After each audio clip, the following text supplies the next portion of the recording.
Hey, what's up, everybody, and welcome back to another episode of the Dark Hypotheses podcast, a dark matter podcast here on the newly christened E2KG network.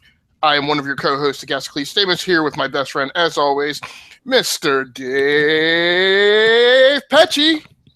Hey, how you doing, Agasicles? Hey, man, good to see you again. How you been?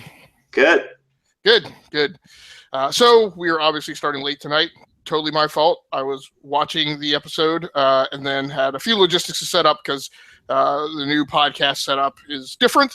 I have lighting. Unfortunately, I don't have my really high quality camera hooked up because the Blackmagic web presenter is over connected to the Xbox One in preps for a streaming session, which I'm going to put down as soon as I get this wrapped up and put these lights away. But as always, we're back here for another episode of the Dark Hypotheses podcast, the E2KG Network's weekly podcast about one of arguably our favorite sci-fi shows ever, Dark Matter on the Sci-Fi Network. So last week we talked about episodes 1 and 2 because there was a double broadcast on the Sci-Fi Network during the premiere week. And this week we're back to the one episode format. So tonight is episode 3, which I believe is called Welcome to the Revolution. And I was going to double check that, except my Amazon Prime closed on me. Wow. Yes, Welcome to the Revolution. So this episode is a bit weird, right? Yeah, it is. And so let me start off, first of all, if you don't know, now you know, this is a spoiler show. So we're going to be talking about the episode. We're going to be talking about all the detail. We're not going to shy away from anything. So if you haven't watched the episode, stop this podcast right now. Go watch Dark Matter on the Sci-Fi Network or Amazon Prime or Google Play or wherever you watch it, and then come back and check this podcast out and participate in the discussion. So the episode ends weird to me because once again we end the episode with a collection of the crew of the Raza that is not the original crew. In fact, we're now down to only 3, I guess technically 4 members of the original crew if you count Android, which we should. Yeah. But let's not talk about that yet. Let's quickly run down a very fast synopsis of the episode. So when the episode starts, the episode opens up on a Traugat security garrison base on a given planet. Is it just me, or do they typically just not even bother naming the planets on the show? Is that accurate, Dave? I think so. Yeah, it's just weird because Star Trek makes such a big deal of like having the captain's log and stating that they're in orbit around, Flock Sirius Prime 2, so that makes Star Trek so special. They can't do that. Yeah, absolutely. So we open up on the security garrison. They have a spacecraft which just dropped out of FTL. The sensors tell them that it is a Ferris Corp cruiser. There's a bit of exchange of fire. The Ferris Corp cruiser launches a nuke. And then another vessel shows up. We don't know what vessel it is. And takes out the nuke and then chases off the Ferris Corp cruiser. We don't see any of this in space. We only see the little blips and bloops on the radar screen. I use the term radar loosely because obviously it's not actually radar. In the security garrison base. And then a channel opens up, and we find out at that point that it's the Raza. And the basic story of the episode is the Raza. I was about to say the Raza crew beams down, but they don't beam on the show. The Raza crew brings the Marauder down, their shuttle, lands on the planet, and is there to actually pick up Tabor Calchek, who is played by, I cannot remember his name, but it's played by the Doctor from Stargate Atlantis. When they show up, it's actually not him. It is his protege who he has turned his operation over to because Tabor has disappeared because he doesn't want to be anywhere in the vicinity of the war. And what the episode revolves around is around the crew of the Raza trying to negotiate a peace between the Traugat security garrison and the minor colony residents who are there on the planet. So, Dave, overall impressions of this episode? I thought it was a little bit too much of some different storylines in one episode. So you have basically, I mean, they resolved like a lot in one episode too. So 6 is no longer with the team. He's opted to help this colony out. That general guy who he had an issue with way back from season 1, he killed him, and that whole revenge is like done with. The whole mystery about Sarah's return has been brought into the equation, so that's another storyline. What else? Let's see. Oh, and then there's this whole, which is going to be my theory, is my hypothesis is that there was this talk about there's these 2 crew members of the original Raza, Jenkins and Strick, something like that. I forgot the name. So that's another like arc that just started. Yeah, I think it was Shrike and Jasper. I think were there. Shrike and Jasper, right? Such interesting names. And then you have the 2 of them that join the Raza at the very end. So you have all of these things that are going on in one episode, and it's like, sheesh, like, couldn't we have just like focused on like one of these issues? And I felt like definitely with the whole thing with 6 leaving already, I felt that was way too early on in this season. Because I felt like, I don't know why, I got a gut feeling that he's going to come back eventually. It's just, I just can't believe he's off for a while, and I can't believe they threw all these other things going on. So that was my only beef. So you kind of threw a lot of hypotheses there at me with your rundown. So let me walk it back a little bit. So there's a reveal that there were, and this is revealed in a scene between the new Tabor. I can't remember what the new character's name is, but I know, it's really sad. His bodyguard's name is Solista or Solstice or something. Okay. Yeah, I can and look at that. Like I just watched the episode, so I didn't have a chance to take any notes. But yeah. So it's Tabor's replacement as well, and he has a bodyguard who is an African American female. I think her name is Nicole Williams, is the actress's name. I'm not positive, but she was former special forces for one of the corporations. So she's badass, fits in well with the crew of the Raza, I think. Adrian and Solora. Sorry, that's the names. I have to look it up. What is it? Adrian and Solora. Okay, very cool. Solora.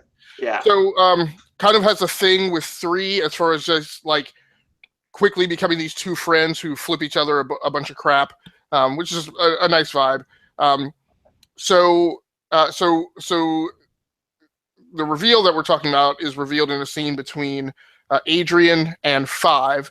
When they are hanging out with the miners while 6 is off trying to negotiate a peace.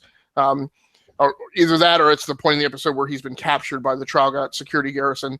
And he talks about, the crew of the Raza, and the number that he gives, I believe, is not the same number. Or he says something about the missing crew members. And he reveals that there were 2 other crew members before 5 stowed away and was awakened. So right before 1 and 5 were on board, and then also 6 was a new member temporarily too. So there's 3 new members, and then 2 members that were gone. We don't know where they went. Right in the past. Yeah, in the past. So so it was originally Portia, Ryu, Boone, and then these 2 other guys. Okay. Is what it was the original. Right. Now the other thing you mentioned is that is part of the denouement of the episode, which is like 10 minutes. Like, you think the episode is over 10 minutes before it ends, and then there's like, I mean, it's you may not remember this, but there's a very famous Monday. In fact, I'm sure you don't remember this. There's a very famous Monday Night Football game for any fans of the NFL, played in 1994 in the fall season. 2 of the greatest quarterbacks ever, Joe Montana, John Elway. Less than 2 minutes left in the game, I think, and the Denver Broncos are ahead by like 2 touchdowns. And in the span of literally like a minute and 50 seconds, there are 4 touchdowns scored. Most people that night went to bed, completely missed the incredible ending. But my point being, this episode felt like that game. Like there's 10 minutes left. I think we're going to get maybe one other reveal, and we're just going to get a bunch of talking heads for the remainder of the episode. But like literally like 3-4 big events happen. 6 goes back to the colony. So let me go back a little bit. So as they're departing, as the crew of the Roz is departing and thinks that they've resolved the whole situation and have negotiated a peace between the security garrison and the minor colony, the general shows up, who I can't keep it straight. I don't know if he showed up in episode 1 or season 1 or season 2, but the torrid pass is that Six and Anders, Six's partner, were Galactic Authority agents who were working undercover and had infiltrated the general's organization, or they were maybe actually helping him because they thought they were helping him, and having not, but they were some kind of double, triple, quadruple agents, right? I think they were genuinely helping him because they thought he was a good guy. But when he went to cause the explosion to kill the 10,000 civilians, well, I guess they didn't stop him. I guess Six tracked him down later. That's right. It was a season 2 episode where they show how he tracked him down.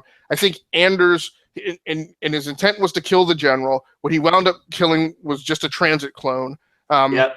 Anders, I think, tried to keep him from killing the general. I can't remember exactly. I'd have to go back and watch it. But at any rate, I thought that this guy had disappeared for good. He shows up in this episode out of nowhere. There's no preamble to him showing up. He shows up out of nowhere. I mean, this significant character from a flashback episode, which it was a big reveal because we didn't know we had seen part of Six's past, the part where he was working for the general. We hadn't seen the part where he had actually tracked the general down and tried to kill him. And then he just shows up out of nowhere. So that was a little weird. The real guy, presumably, too. Right, yeah. Yes, as far as we know right now, he's not a transit clone again. That would play out a little weird if it was, because we would have had that kind of surprise reveal. Both, I guess it was definitely him, because when you kill a transit clone, it actually disintegrates in the sand. So yeah, I would say that was him. So in these last 10 minutes, Six comes back to the colony, kills the general. That's 1. 2, he then declares that he's staying on the colony. So now we've lost another member of the Raza. And then there's the other reveal, which is that Samara, right?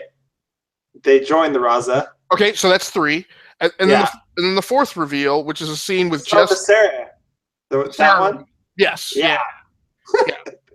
Which was that was weird. I thought it was a flashback originally when we saw her, but now it's this weird thing where she's an artificial intelligence now.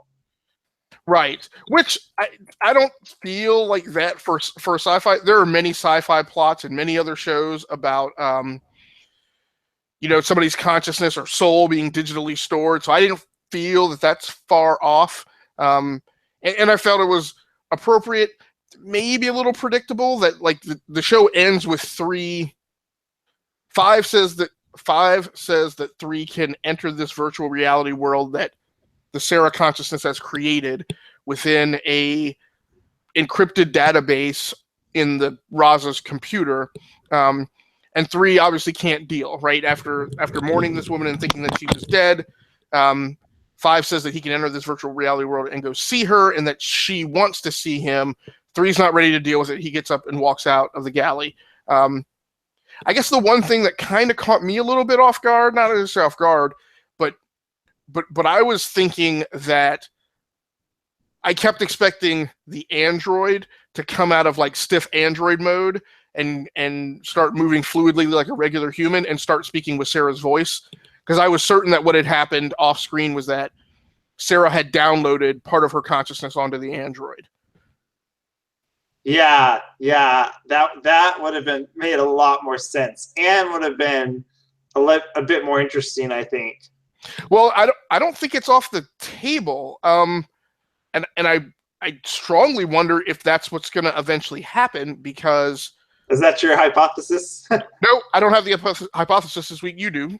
Oh. So I haven't put it in the spreadsheet yet.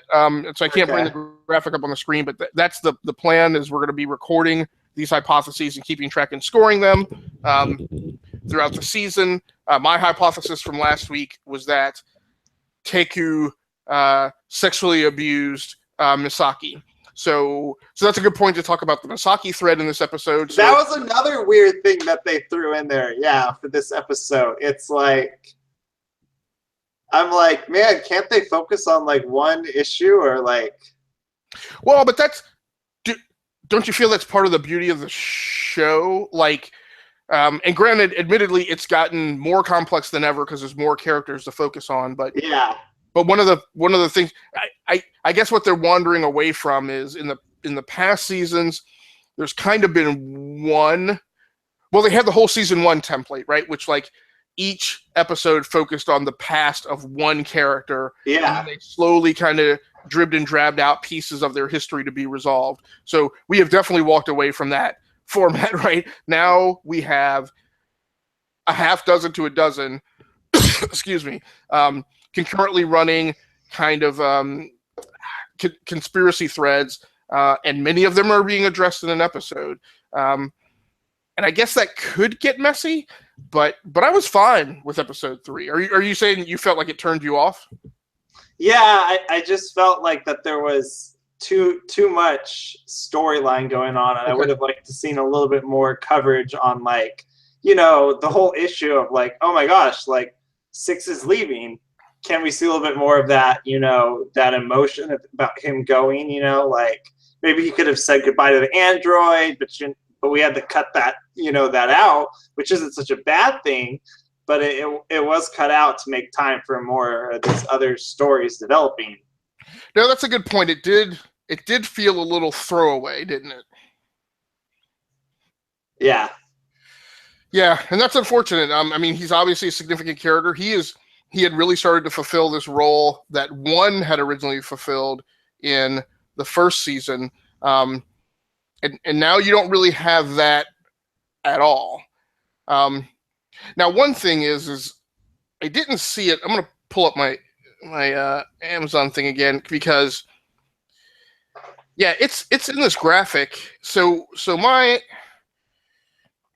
I don't know if this was an old episode, and I don't know if this is going to show on the webcam, but I always get the glare. Do you see who that is in the black jacket? Oh, is that the doctor? That's the doctor. Yeah. Is he coming back? Well, I thought that was this episode, right? And it wasn't. It wound up. Or is he could be a ghost. So I don't know. So I don't know if this is from an old episode that he was on that I just don't recall him being out in the snow. I don't remember him being in the snow, or maybe I don't know. That could be an old picture. It could be. Now, I guess the thing I was going to ask you is, have you watched? So I don't watch the trailers. The trailers, because they air after the show. They're not included like on my Amazon season pass.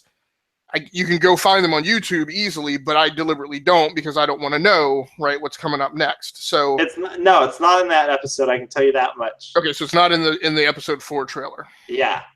Okay. Well, yeah. So I could be that Amazon just puts random pictures from old episodes in there or something. I don't know. So let's go back. So what is your official dark hypothesis for this episode?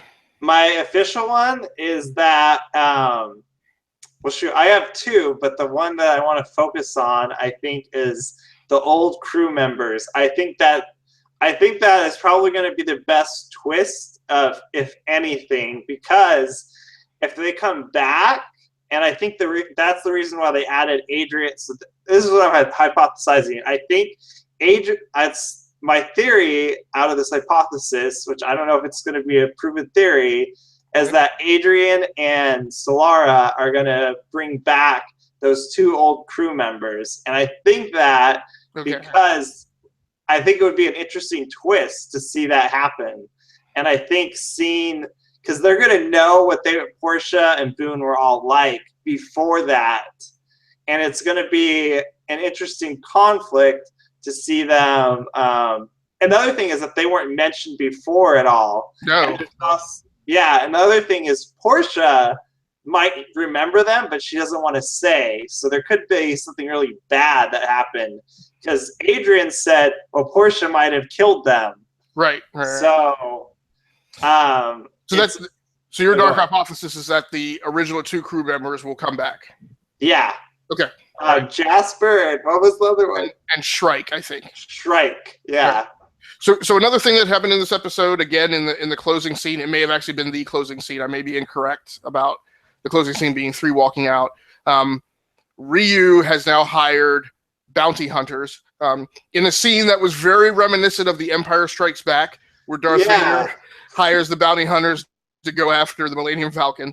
Which I could, going back to my hypothesis, what the old crew members could be one of those bounty hunters. They could be. So there were 3 of them. There were 2 women and a guy, and 2 of them could absolutely be Shrike and Jasper. I was wondering, again, I'm definitely conflating things with this background picture for that episode on Amazon Prime that has the old doctor in it. I think his name was Sean. That might be the actor's name, because the actor's name might be Sean Sipos. He is the brother. Devon is the doctor, is his name. Okay. Yeah. And the actor, as we've mentioned before on an old episode of What You Can't See, which was our podcast that covered season 2 on another network. The actor is the brother of, I can't remember her first name, something Sipos, who played Vandal Savage's daughter from the future on The Legends of Tomorrow. But I think it would be neat. It would be neat if those 2 characters turned out to be characters that have already been on the show. Like, I was kind of like, what if what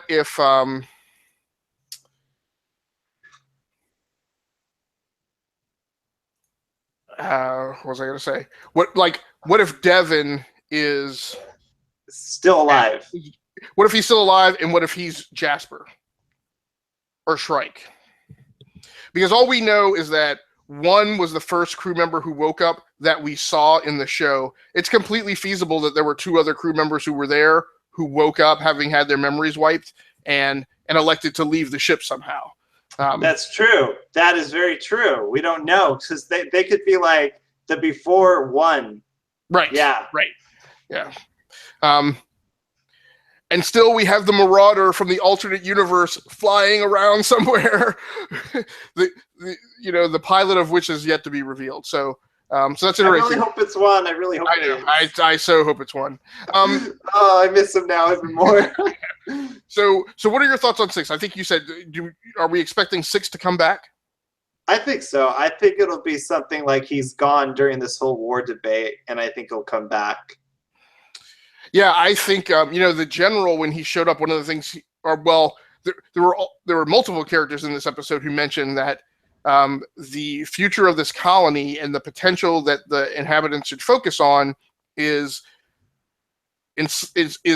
giving hope to the thought of a revolution of multiple colonies, and those colonies all rising up against their corporate masters and kind of forming their own interstellar nation, right? A union of, I think Melissa O'Neill, I think she mentioned, 24 other mining colonies, right? So, that they could become a force themselves if there were a partnership or a sovereign federation of 25 mining colonies that were all umbrellaed under one government. I wonder if that's how 6 will come back. A very interesting thing could be, at some point, Ryu Ishida needs to be neutralized.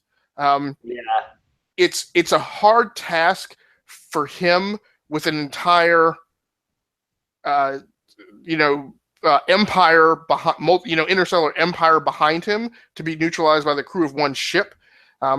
Really, arguably, they shouldn't even be able to get near him, although they have before. But maybe the neutralization factor is this, the United mining colonies, right? 25 colonies that maybe, and all these outposts always seem small, but it's feasible that they could become an interstellar federation that is of similar size to the Ishida Empire, and then somehow that could be the checkmate for Ishida's empire. But you never know. I don't know. That might be a little far-fetched, I'll admit. So any characters that really stood out to you that you really like? Any acting performances? Any big scenes that you really liked this episode? I don't like Adrian, and if I remember, wasn't he like a pirate or a mercenary? Like, I don't know. I don't know if we've seen him. If we have seen him, I'm thinking he was Tabor's assistant, but was very marginalized, like he was bringing Tabor coffee or something. But that may be a false memory. I don't know that we've seen him before. I thought he was in the one where they stole the thing and then they got in trouble. Right. When he first walked out, that's what I thought. So that was the season 1 episode and went into the season 1 finale. That was actually the rival. The rival mercenary gang. Right. Yeah, I thought he was with them. I thought he was too. But then he talked about how he was Tabor's assistant, and so I just thought I was equating him to the wrong character. But he could have been both, right? Maybe he was an assistant. I think just because of his appearance and ethnicity, that we were thinking he was the leader of that crew, who might be of the same ethnicity. He was kind of a Mediterranean-looking, dark-haired, kind of dark, curly-haired, slicked hair gentleman. And so they have some similar ethnic characteristics, but he's definitely not that guy. And as I think about it, I don't think he was part of that crew. Okay. Yeah. So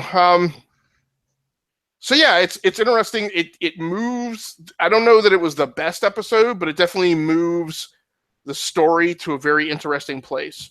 I don't really care for him or Solara so far. There's no attachment like I had for Nix and Devon. Okay. Because it's like Nix and Devon were their jailbreak buddies. And right. These are like, they're just coming along for a ride, for some story purpose that we don't know yet. Right. I like Solara. She gives off kind of a very kind of Michonne-like vibe from The Walking Dead. Yeah. And I'm interested to see the interplay between her and 3, but 3's in this, but there's a comedic aspect to that, and at the end of this episode, 3 is clearly not in a place to be comedic. So I don't know that we're going to see that side of him for another episode or 2 until he deals with this whole Sarah thing. So I like her. I do feel like I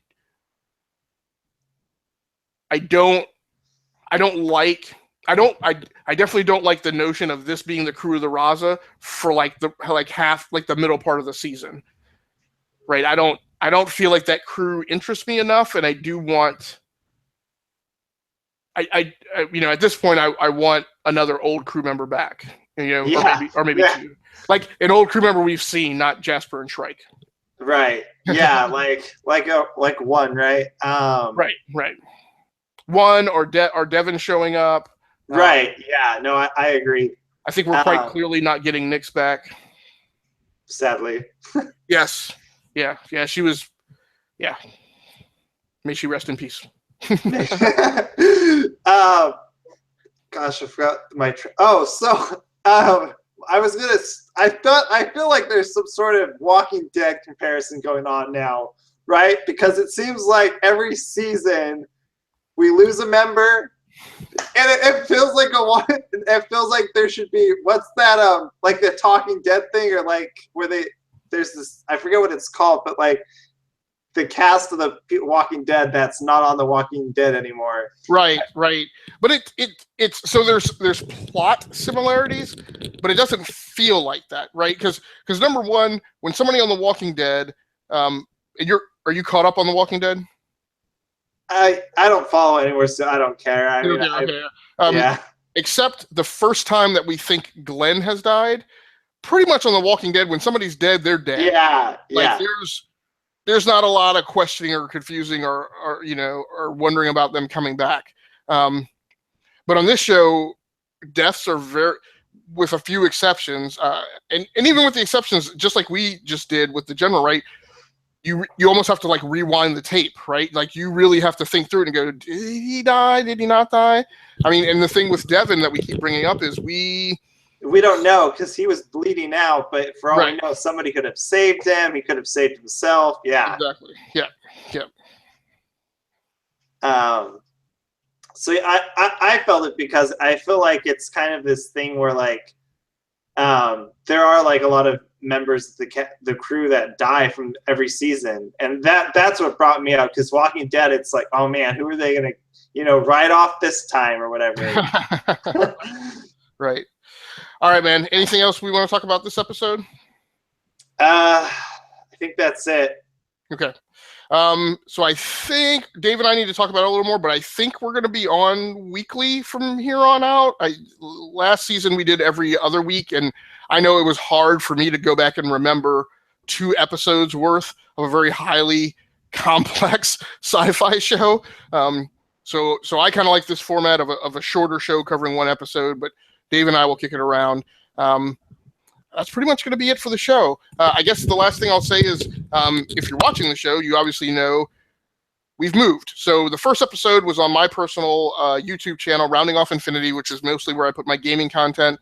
I'm going to figure out how to get that episode moved over, but the intent, at least as far as I was concerned for this whole season, was for us to be on the E2KG network, which is the new network that we have stood up with the hope of aggregating a bunch of podcasts, maybe not a bunch, a few podcasts covering different topics across geekdom and nerddom. So we have the Enough to Keep Going podcast, which is the flagship show of the network, where we cover video games. We have 2 shows a week, one with a deep discussion on Monday nights, and then a new show which airs as a live show on Thursday nights. Both shows actually air live and then are available in archive format, both on the YouTube channel as well as under my personal channel on SoundCloud. And then this show is the second show, Dark Hypotheses. So we're hoping to add more. We're hoping to add a tech show, hopefully a comic book show. And I'd really like to, and I'm really hoping that we can expand into some other video game shows, specifically covering specific platforms or genres or some other variant besides the kind of comprehensive look that we take on the Enough to Keep Going shows. And I should be more specific. We have the Enough to Keep Going core show on Mondays, and for right now, the Thursday night news podcast for video games is E2KG in 30. And the story behind that is it's the E2KG news show in roughly 30 minutes, because our objective is to cover all the gaming news that's really important, or that specifically we found particularly interesting that maybe other shows and websites aren't covering, and try and get you in and out in 30 minutes. Sometimes we go to 40, but it's really supposed to be a bite-sized show that you can listen to on your commute or watch very quickly in the morning. So, Dave, anything that you want to plug for stuff that you're working on? Nah. This is like my only like entertainment thing right now. Okay. Well, maybe this is all you need. This is enough. So we will be back next week, probably again on Wednesday night, with another episode of the Dark Hypotheses. I've got one hypothesis out about the past history between Teku and Misaka, Misaka, I think her name is. And Dave now has a second hypothesis about Shrike and Jasper coming back. Right. Yeah. All right, so we will get those on the tracking sheet and start keeping track of them and score them no later than the end of the season. However, if they are culminated or are completely untangled and become no longer possible, then we will strike them off the list and score them at that time. So thanks so much for joining Dave, Pecci, and I for another episode of the Dark Hypotheses. That's going to do it for us. We're out of here. All right.